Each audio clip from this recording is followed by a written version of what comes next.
Oke guys, kali ini kita akan mereview alat buat ngonten ya, sebuah mic USB Dynamic Microphone. Di sisi atas dus ada gambar RGB dan gambar mic-nya, dan juga gambar koneksi tipe C, USB dan XLR untuk ke soundcard dan mixer. Kalau tipe C bisa dikoneksikan ke HP Android kita dan bisa dikoneksikan ke laptop atau komputer kita. Di bagian belakang dus ada detail spesifikasi dari mikrofon ini dan kalian bisa pause di sini untuk membacanya. Dan di sisi lain dus ini ada gambar yang menunjukkan bahwa mic ini bisa dikoneksikan ke laptop atau komputer kita, ke tablet atau ke Android untuk live streaming dan gaming, dan bisa ke audio interface yang kalian miliki seperti soundcard atau mixer. Oke, kita lanjut membuka dusnya. Ada apa di dalam dus ini? Pertama, kita dapat buku manual atau buku petunjuk yang bentuknya panjang seperti ini dan bisa kita baca-baca ya guys. Oke, lanjut kita dapat mic-nya, tapi kita singkirkan dulu. Kita ambil kabelnya dan kita dapat satu kabel XLR to XLR untuk disambungkan ke audio interface seperti soundcard atau mixer. Kita lanjut ke kabel berikutnya, kita dapat kabel USB tipe C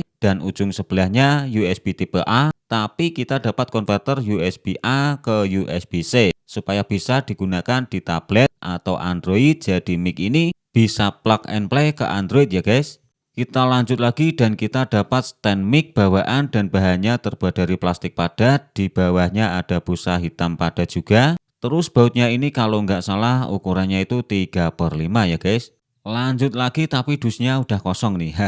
Dan kita dapat satu kabel XLR to XLR, satu kabel tipe C dan OTG converter, satu tatakan mic dan satu baut 3/5 ke 3/8. Oke, kita lanjut ke mic-nya ya guys. Dan ini dia mic-nya merek Bonkyo tipe S338. Ini bodinya berbahan plastik, di belakang juga plastik, tapi meskipun plastik, ini plastik yang solid ya guys, karena ini tebel banget plastiknya. Kalau gantungan mic-nya ini terbuat dari besi dan ini pasti kuat ya guys.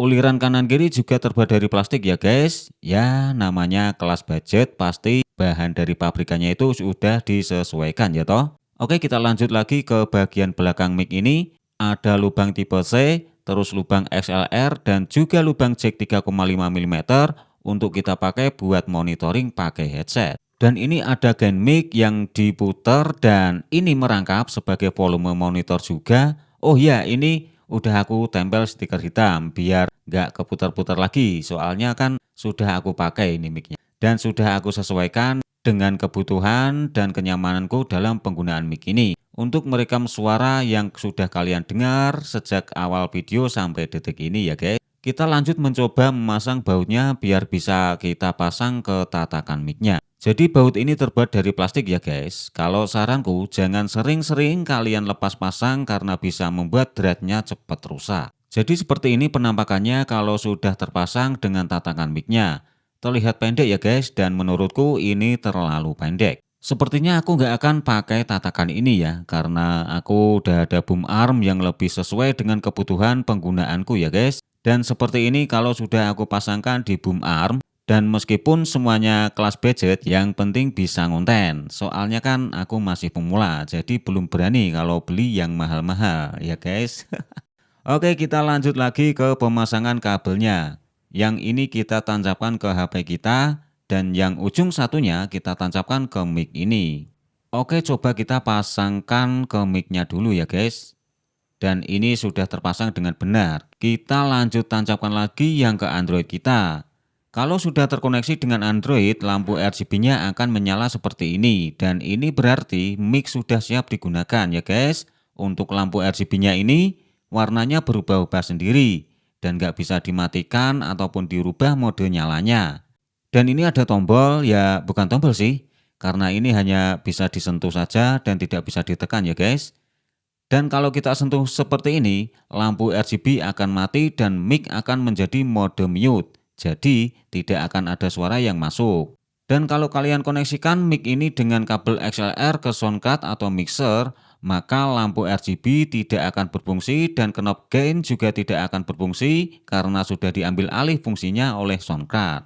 Oh ya, aku kasih tahu lagi kalau suaraku yang kalian dengar dari awal video sampai detik ini adalah hasil rekaman menggunakan mic ini. yang ku koneksikan dengan HP Androidku, dan suara ini murni 100% hasil mic ini dengan Android. Jadi aku tidak mengeditnya sama sekali. Jadi gimana guys? Apakah kalian suka dengan mic ini? Oke guys, segini dulu review receh kali ini. Semoga bermanfaat buat kalian semuanya. Terima kasih sudah menonton dan sampai jumpa lagi di video berikutnya. Ya, meskipun receh, aku berharap kalian semua terhibur dengan videoku.